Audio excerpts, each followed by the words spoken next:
दूर किसी जंगल में दो पेड़ों पर साथ साथ चिड़ियों के दो परिवार रहते थे। रानू चिड़िया अपने परिवार के साथ बहुत खुशी की जिंदगी गुजार रही थी। रानू चिड़िया और इसका पति तमाम काम करते थे और एक दूसरे की मदद करते थे और एक दूसरे का पूरा ख्याल रखते थे।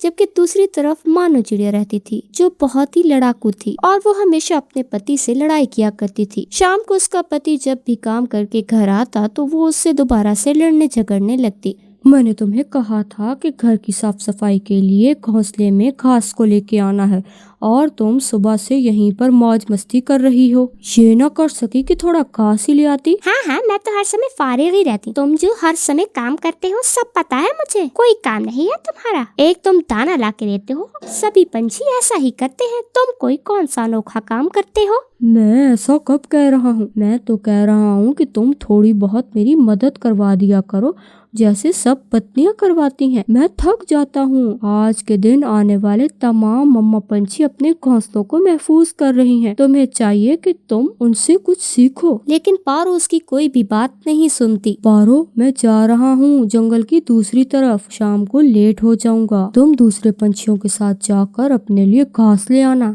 जाओ, तुम अपना काम करो, मुझे समझाने की जरूरत नहीं है। और पापा चिड़िया दूसरी दिशा में दाने की तलाश में चला जाता है। पारो, हम जा रहे हैं सूखे तिनके लेने। बारिश आने वाली है, क्या तुम नहीं आओगी? तुम्हें किसने कहा कि मुझे साथ लेके जाना? यकीनन मेरे पति ने ही कहा होगा। वो तो हर समय मेरे पीछे पड़ा हुआ होता है। पारो, शर्म करो। हमारे पति सारा दिन हमारे लिए दाना ढूंढते हैं और शाम को थक हार कर आते हैं। हमें भी चाहिए उनका हाथ बटाएं। तुम जा सकती हो, फजूल में मेरा दिमाग मत खराब करो। रानू चिड़िया गुस्से से वहाँ से चली जाती है और पारो दूसरी तरफ चली जाती है। क्योंकि वो उल्लुओं के परिवार से थी तो वो सीधा वहीं जाती है। मेरा तो भाग्य ही खराब है। मेरा पति हर समय मुझे काम करने के लिए ही कहता रहता है। देखो पारो, ये सच है। तुम्हारी जिम्मेदारियां हमसे ज्यादा हैं। हम तो कभी एक जगह तो कभी दूसरी जगह होते हैं, लेकिन तुम्हारा एक घर है, तुम्हारी कुछ जिम्मेदारियां हैं और अब तुम अंडे भी देने वाली हो। हमसे तुम बिल्कुल अलग हो। तुम्हें लगता है कि तुमका पापा अकेला इनकी परवरिश कर सकेगा? तुम भी उसी की आवाज बोल रही हो। मैं तो तुम्हें दोस्त समझ के तुम्हारे पास आई थी। कर गया होगा मेरी बुराइयां तुम्हारे साथ। ऐसा कुछ नहीं है पारो। अब मैं तुम्हारे पास फिर कभी नहीं आऊंगी अगर ऐसे ही तुमने मुझे भाषण देने हैं तो। और फिर पारो उड़कर वहाँ से चली जाती है। आ गए हो? क्या क्या कहते रहे हो उस उल्लू रानी को मेरे खिलाफ? पारो, मुझे थोड़ा सांस तो ले लेने दो। मैं सुबह से गया हुआ था और अब लौटा हूँ घर वापस। कुछ शर्म कर लो। तुम शर्म कर लो, मैं क्यों करूं? लगता है आज फिर पारो की जंग हो रही है। ऐसा कौन सा दिन होता है जब ये लोग नहीं लड़ते? चलो इनको समझाने जाते हैं। कोशिश करके देख लो। तुम चली जाओ, लेकिन पारो है नहीं समझने वाली। और रानो पारो की तरफ चली जाती है। मैं जहाँ भी जाती हूँ तुमने मुझे कमकोस ही मशहूर कर रखा है और हर कोई मुझे कामचोर कहता है। आज फैसला होकर रहेगा, या तो तुम इस घोंसले में रहोगे या फिर मैं। एक दिन भी दाना लाना पड़ा ना, तुम्हें अपनी नानी याद आ जाएगी। क्यों लड़ रहे हैं? आप ही चुप कर जाएं। बच्चे आने वाले हैं, वो क्या सीखेंगे? जाओ, तुम्हें किसने बुलाया है? आ गई हो मुझे समझाने के लिए। पारो, तुम बहुत पछताओगी, ये तुम याद रखना। और फिर वो वहाँ से चली जाती है। अगले दिन पारो 2 अंडे देती है। वो खुश होने की बजाय बहुत ही गुस्से में अपने पति का इंतजार कर रही होती है। आ गए हो? अब ये न समझना कि मैं सारा दिन और सारी रात इन अंडों पर बैठी रहूंगी। क्या तुमने अंडे दे दिए हैं? और ये बात भी तुम लड़कर बता रही हो? तुम्हें खुशी नहीं हुई? तुम्हें होगी खुशी, मुझे नहीं है। मेरा काम तो और बढ़ गया है और ये घोंसला भी छोटा है। तुम पहली हो जो अपने बच्चों के बारे में इस तरह बोल रही है। तुम बस अपने बच्चों का ख्याल रखना, बाकी के काम मैं खुद देख लूंगा। मैं कौन सा कर रही हूँ काम? तुम ही करोगे और रात पे अंडों पर भी तुम ही बैठोगे। ठीक है, लड़ाई ना करो, मैं खुद ही कर लूंगा सारे काम। इस खुशी को मौके को लड़ाई में जाया मत करो। ये दाना खाओ, बहुत दूर से लाया हूँ तुम्हारे लिए। ऐसे ही कुछ दिन गुजर जाते हैं और एक दिन पारो के अंडों में से छोटे छोटे बच्चे निकल आते हैं। ये तो बिल्कुल मेरे जैसे हैं। कितने प्यारे हैं ये बच्चे। अपने बच्चों को देखकर पारो की ममता जाग जाती है और उसे खुद पर बहुत शर्मिंदगी होती है जो वो अपने पति से इन बच्चों के बारे में उल्टा सीधा बोलती रही थी। आज मैं सॉरी करूंगी इनके पापा से। मैंने उसे बहुत तंग किया है। ये ना हो वो तो दाना देना ही बंद कर दे मुझे और मेरे बच्चों को। वो ये सब सोच ही रही होती है कि तभी कबूतर वहाँ पर आता है। पारो, तुम्हारे लिए एक बहुत बुरी खबर है।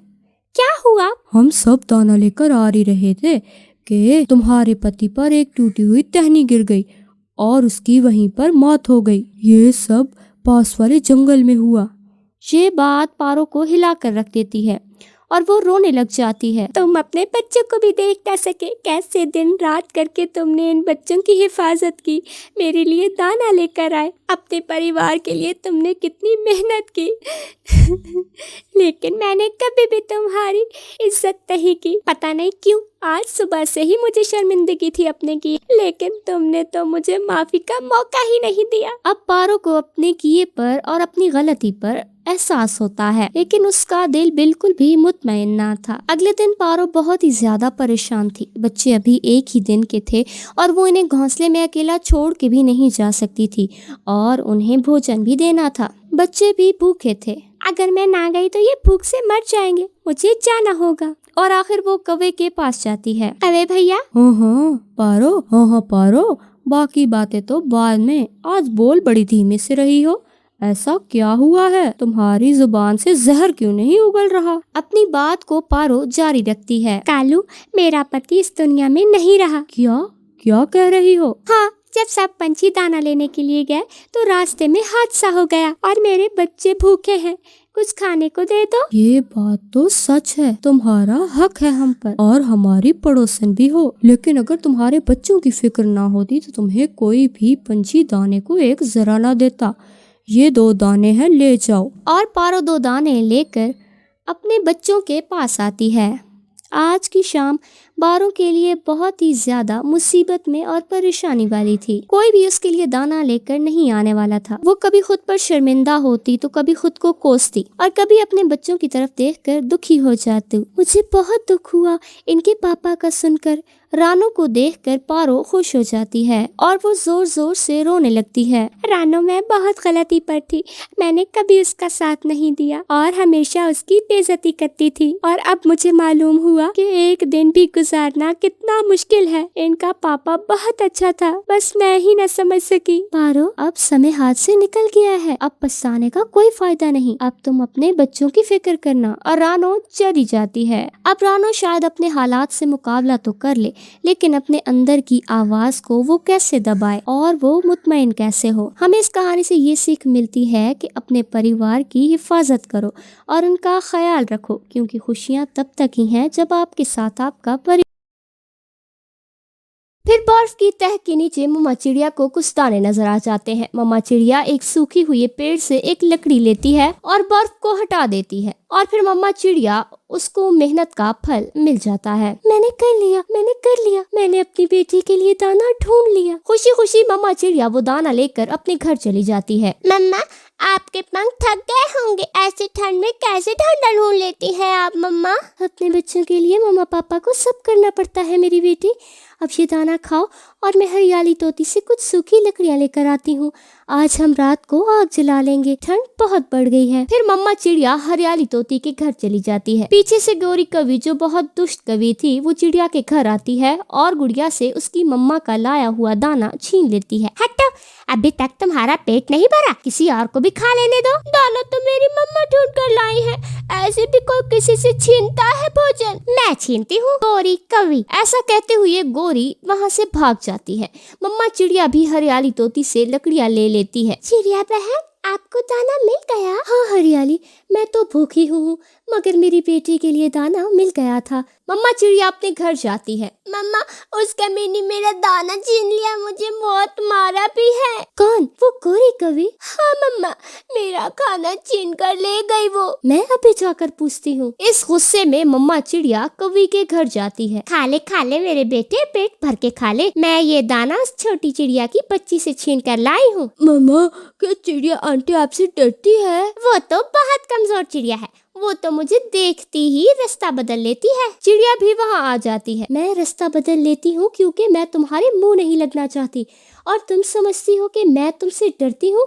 खबरदार, अगर कभी तुम मेरे घर आई, मैं छोड़ूंगी नहीं तुम्हें। ओ हाय रे, वाह अरे छोटी चिड़िया, तू तो बड़ी बातें करने लगी है। चल भाग यहाँ से। अगर मेरा कालू पति आ गया तो मार मार के तेरे पंख तोड़ देगा। बेशरम, मेरी मासूम बेटी से दाना छीनती हुई शर्म नहीं आई तुम्हें? मेरा जग्गू भी भूखा था तो जाओ और ढूंढ कर लाओ दाना। बड़ी आई काली कलोटी। चिड़िया चली जाती है मगर गोरी कौवी तो गुस्से में लाल पीली हो रही थी। इसका पति कालू कौवा भी घर आ जाता है। गोरी, क्या बात है, बहुत गुस्से में लग रही हो? वही पिड्डी सी चिड़िया आई थी, कमजोर चिड़िया। चिड़िया आंटी ने मम्मा को काली कलोटी भी कहा। क्या बात है गोरी, मुझे बताओ। मैंने उस पिड्डी चिड़िया से 2 दाने क्या छीन लिए, वो तो मेरे घर तक आ गई। कालू, क्या फायदा मुझे तेरा, कोई भी मुझसे नहीं डरता। तुम चिंता मत करो, मैं इस चिड़िया को ऐसा मजा सिखाऊंगा कि सारी जिंदगी याद रखेगी। दूसरे दिन कालू कौवा अपने दोस्त बुरे कौवे के पास जाता है। बुरे कौवे, उस चिड़िया ने मेरी पत्नी को बहुत बुरा भला कहा है, उसका कुछ करना होगा। तो फिर तोड़ देता हूँ मैं उसका घर। ऐसी ठंड में मारी मारी फिरेगी वो चिड़िया और उसकी बेटी। इस काम के मैं तुम्हें 10 दाने दूंगा पूरे, समझो काम हो गया। मम्मा, आज मैं आपके साथ जाऊंगी। अगर थक गई तो रात को रोना नहीं। मम्मा, प्रॉमिस, मैं नहीं थकूंगी। बुरा कौवा कालू का दोस्त छुपकर उन्हें देख रहा था। चिड़िया जैसे ही दाना लेने जाती है, बुरा कौवा कुल्हाड़ा लेकर आता है और चिड़िया का घर तोड़ने लगता है। बुरा कौवा चिड़िया का घर पूरी तरह तोड़ देता है और इधर उधर देखकर वहाँ से भाग जाता है। मेरे दोस्त, शाबाश, ये लो पूरे 10 दाने, गिन लो। मगर ये तो बताओ, चिड़िया का घर पूरा ही तोड़ा है ना? वो अभी इस घर में कभी नहीं रह सकेगी। कालू कौवा खुशी खुशी अपने घर जाता है और अपनी पत्नी को बताता है। पत्नी जी, जाकर देखो, मैंने चिड़िया का घर तोड़ दिया। अब चिड़िया और इसकी बेटी ठंडी रात में मरेंगे। कालू, सच कह रहे हो क्या? गोरी जल्दी से भागकर चिड़िया के घर की तरफ जाती है। चिड़िया भी दाना लेकर आ जाती है। गुड़िया बेटी, ये कैसे हुआ? हमारा घर टूटकर जमीन पर गिरा पड़ा है। ये सब कैसे हो सकता है? मेरा घर कैसे टूट सकता है? मम्मा, ये कैसे टूट गया मम्मा? चुप कर जाओ बेटी, अब रोने से कुछ नहीं होगा।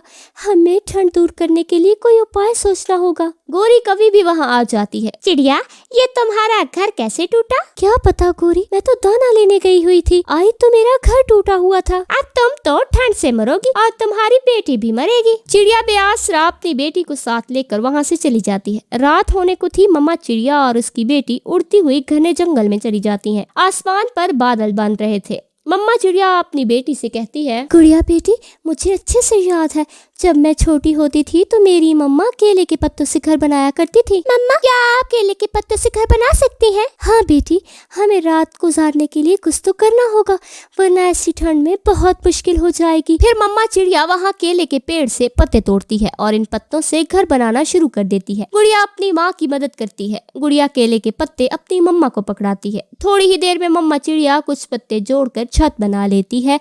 अब इन्हें खुद को ठंड से बचाने के लिए छत मिल गई थी। रात हो जाती है और मम्मा चिड़िया और उसकी बेटी केले के पत्तों के छोटे से घर में खुद को सुरक्षित महसूस करते हैं। आसमान पर बादल तो थे ही, इसीलिए रात होते ही बारिश शुरू हो जाती है।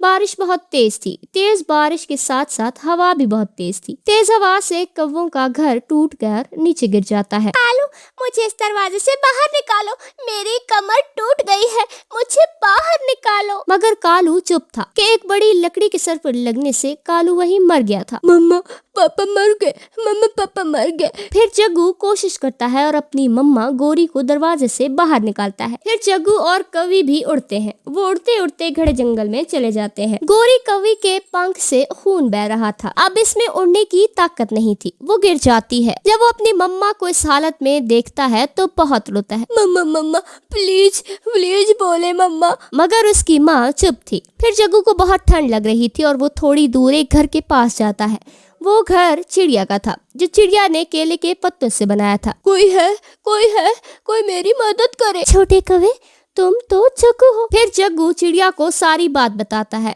और चिड़िया जग्गू कौवे की मदद करती है और उसे अपने घर ले जाती है। आंटी, मेरी मम्मा पापा ने आपका घर तोड़वाया और शायद इसीलिए उन्हें सजा मिली। बेटा, जो दूसरों का बुरा सोचता है हमेशा उसका अपना ही बुरा होता है। प्यारे दोस्तों, इस कहानी को लाइक करना बिल्कुल मत भूलिएगा। आपका धन्यवाद।